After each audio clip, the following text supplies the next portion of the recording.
I don't know about you all, but since October 7th, I feel in a way like I've woken up. I just feel like I've come out of this post 9/11 trance of Western anti-Muslim Islamophobic socialization. And I always knew that the Islamophobia and the anti-Muslim sentiment that emerged in the West after 9/11 was baloney.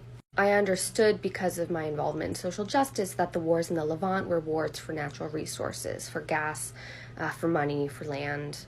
But my understanding of this was all so passive. It felt at the time like, oh, it's enough that I understand that what the United States is doing is wrong. It's enough that I understand that what Israel is doing is wrong. And I took classes on this when I was in college, and I developed this liberatory politic, and then I just kind of stopped. I stopped reading about the Middle East and the Levant. I stopped studying or researching the Arab world. I stopped getting to know Muslim people and Arab people because, based on white supremacy, they didn't move in the same circles in which I moved, and I used that as an excuse to kind of shut down and not continue my learning. And I do feel shame about that, and I do feel embarrassment about that, but I understand that my shame and my embarrassment help no one. They don't contribute to any cause.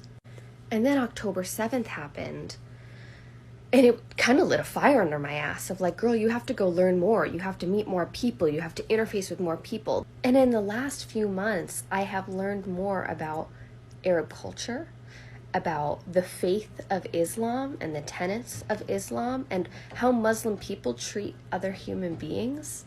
I've learned about the difference between Turkish coffee, Jordanian and Syrian coffee, Palestinian coffee, and the rituals that connect people in their homes to not only intergenerational joy and pleasure of like sharing coffee together and having conversation, but these cultural touchstones of mindfulness and of daily practice and in grounding and rooting in their land and their people.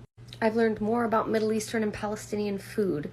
I've learned more about Middle Eastern and Palestinian struggle, the generations, the hundreds and hundreds of years of struggle against colonization and oppression. And I learned these things a little bit in college, but the reading I've done from human rights scholars over the last 3 months has continued to solidify my liberatory politic. And I've made so many friends, like just getting to know Muslim and Arab people, and having my social network broaden and deepen and allow me to build this really beautiful solidarity because of the actively seeking. Passivity in social justice work, expecting other people to come to you, to educate you, to introduce you to their culture.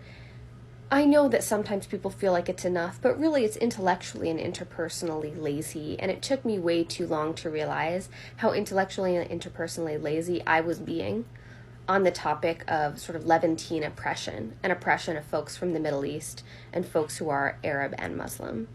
And not only is the beauty of learning about their culture, their beliefs, their rituals stunning and gorgeous and rewarding in and of itself, but selfishly, it's rewarding because of what it undoes in my kind of sick Western socialized psyche.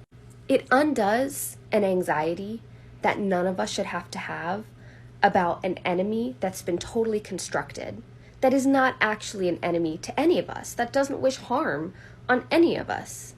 As a Jewish woman, being able to interrogate the enmity and the animosity that's proposed and presented between Jewish and Arab people as something natural, like meeting Arab Jewish folks, come on, meeting Palestinian Jews, it directly contradicts this positioning of us as adversaries. And that means I get to experience the comfort.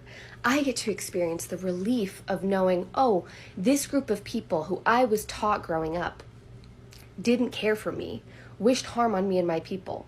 They don't actually do that. And now this little anxiety that I've had to carry throughout my life can dissipate. It can leave me alone because I know that that bias is farce.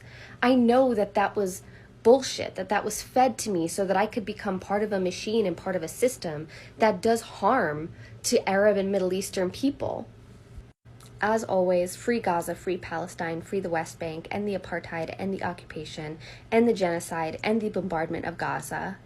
And more than that, meet one another, love one another,